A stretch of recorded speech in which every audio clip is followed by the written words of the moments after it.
Hello friends, welcome YouTube channel के अंदर आप सभी का स्वागत है। आप सभी साथियों के लिए बहुत इंटरेस्टिंग सी और बहुत ही प्यारी सी जो अपडेट है वो आप सभी साथियों के साथ लेकर आ चुका हूँ। यानी कि आप सभी साथियों की काफ़ी सारी डिमांड के ऊपर फाइनली आप सभी साथियों के लिए जो इन्फॉर्मेशन है उसके बारे में डिस्कस करूंगा। यानी कि बात करने वाला हूँ आप सभी साथियों के लिए government of India, ministry of railway board की तरफ से। यानी कि अगर यहाँ पर मैं बात करूँ तो आपको आरआरबी की जो आपकी वैकेंसी है उसके बारे में चर्चा करूंगा। कंप्लीटली जानकारी आप सभी साथियों को यहाँ पर प्रोवाइड करवाऊंगा आरआरबी की इस वैकेंसीज को लेकर। यानी कि रेलवे की इस भर्ती को लेकर आप सभी साथियों के सबसे बड़े कमेंट ये थे कि इसके जो एप्लीकेशन फॉर्म है वो कब स्टार्ट होंगे। तो इस चीज़ के बारे में भी क्या करूंगा, इस वीडियो के अंदर डिस्कस करूंगा। वीडियो के लास्ट तक जरूर से बने रहेगा। कंप्लीटली जानकारी आपको यहाँ पर शेयर करने वाला हूँ। आप सभी साथियों को बता दूं कि आपकी जो पैरामेडिकल कैटेगरीज की जो वैकेंसियां हैं वो वैकेंसियां आपकी क्या कर दी गई हैं, अप्रूवल आपकी दे दी गई है।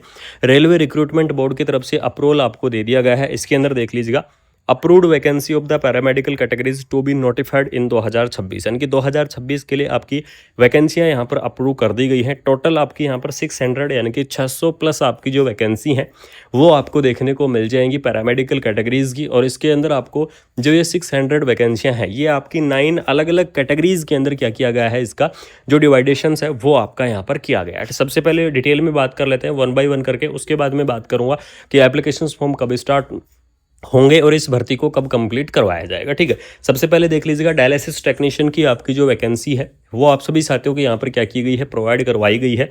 और डायलिसिस टेक्नीशियन की जो आपकी वैकेंसी है इसका आपका पे लेवल 6 रहेगा। वैकेंसी आपकी 1 यानी एक वैकेंसी आपकी रहने वाली है। ईसीजी टेक्नीशियन की अगर मैं बात करूं तो ईसीजी टेक्नीशियंस के लिए लेवल 4 के आधार पर आपकी सैलरी रहेगी। इसके अंदर आपकी 4 पोस्ट क्या की गई हैं, अप्रूव की गई हैं। लैब असिस्टेंट की आपको वैकेंसी देखने को मिल जाएगी। लैब असिस्टेंट की लेवल 3 के आधार पर आपकी यहाँ पर जो सैलरी है वो आपको देखने को मिलेगी। अगर मैं टोटल पोस्ट की बात करूँ तो 31 आपकी जो लैब असिस्टेंट की जो पोस्ट है वो आपको यहाँ पर क्या की गई है, प्रोवाइड आपको करवाई गई है। और सबसे ज़्यादा और सबसे इंपॉर्टेंट जो आपकी पोस्ट है वो पोस्ट है आपकी नर्सिंग ऑफिसर की। ठीक है, यानी कि नर्सिंग ऑफिसर की यहाँ पर बता दूँ आपको सबसे ज़्यादा आपकी पोस्ट रहने वाली है। तो नर्सिंग ऑफिसर की लेवल 7 के आधार पर आपकी जो सैलरी है वो आपकी यहाँ पर रहने वाली है। और टोटल आपकी पोस्ट रहेंगी 372, यानी कि 372 आपकी जो पोस्ट है वो आपको यहाँ पर देखने को मिल जाएंगी। इसके अलावा आपको यहाँ पर फार्मासिस्ट की वैकेंसी आपको दे दी गई है। फार्मासिस्ट की वैकेंसी के लिए लेवल 5 के आधार पर आपकी सैलरी रहेगी और 120 आपको यहाँ पर जो पोस्ट है वो आपको दे दी गई है। इसके अलावा आपको रेडियोग्राफर की भी वैकेंसी दी गई है। हेल्थ एंड मलेरिया इंस्पेक्टर की पोस्ट आपको दे दी गई है।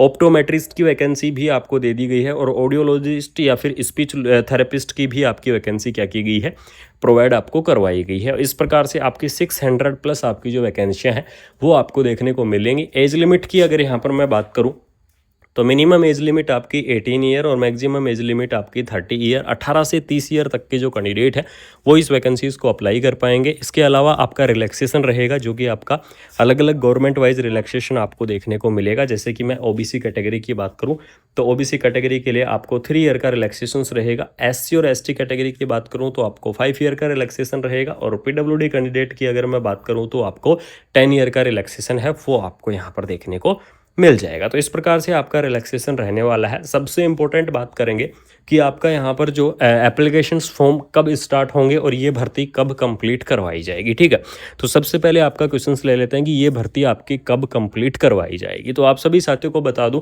कि आप सभी साथियों ने रेलवे आरआरबी की ऑफिशियल वेबसाइट पर 2026 का इसका जो कैलेंडर है वो आपने देखा होगा। और इसके कैलेंडर के अंदर स्पष्ट तरीके से लिखा गया था कि ये भर्ती 2026 के अंदर ही कंप्लीट करवाई जाएगी। यानी कि लगभग अगर मैं बात करूं तो दिसंबर के आसपास इसका जो एग्ज़ाम है उस एग्ज़ाम के बारे में आपको क्या किया गया था, यहाँ पर आपका बताया गया था। तो दिसंबर के आसपास इसका एग्ज़ाम बताया गया था। लेकिन फिलहाल में अभी तक एप्लीकेशन फॉर्म इस भर्ती के स्टार्ट नहीं हुए हैं।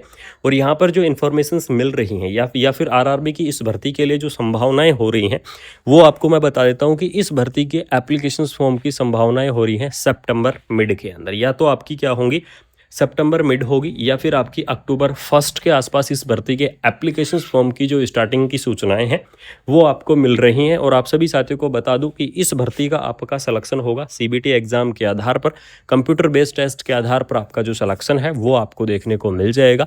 और इसका जो आपका एप्लीकेशन फॉर्म है वो आपका अक्टूबर के आसपास 99% चांस है कि इस भर्ती के एप्लीकेशन फॉर्म फिल हो जाएंगे और उसके बाद में यहाँ पर एग्जाम करवाया जाएगा। यानी कि कुल मिला के अगर बात करूँ तो आपकी ये भर्ती पूरी इन्फॉर्मेशंस या फिर आरआरबी की इन्फॉर्मेशंस के आधार पर आपको 2026 के अंदर ही आपकी कंप्लीट करवानी है, ऐसी सूचनाएं मिल रही हैं। तो ये आपके लिए अपडेट देना ज़रूरी था कि अक्टूबर के आसपास आपके सितंबर मिड या लास्ट या फिर अक्टूबर फर्स्ट के अंदर आपके एप्लीकेशंस फॉर्म यहाँ पे स्टार्ट होंगे।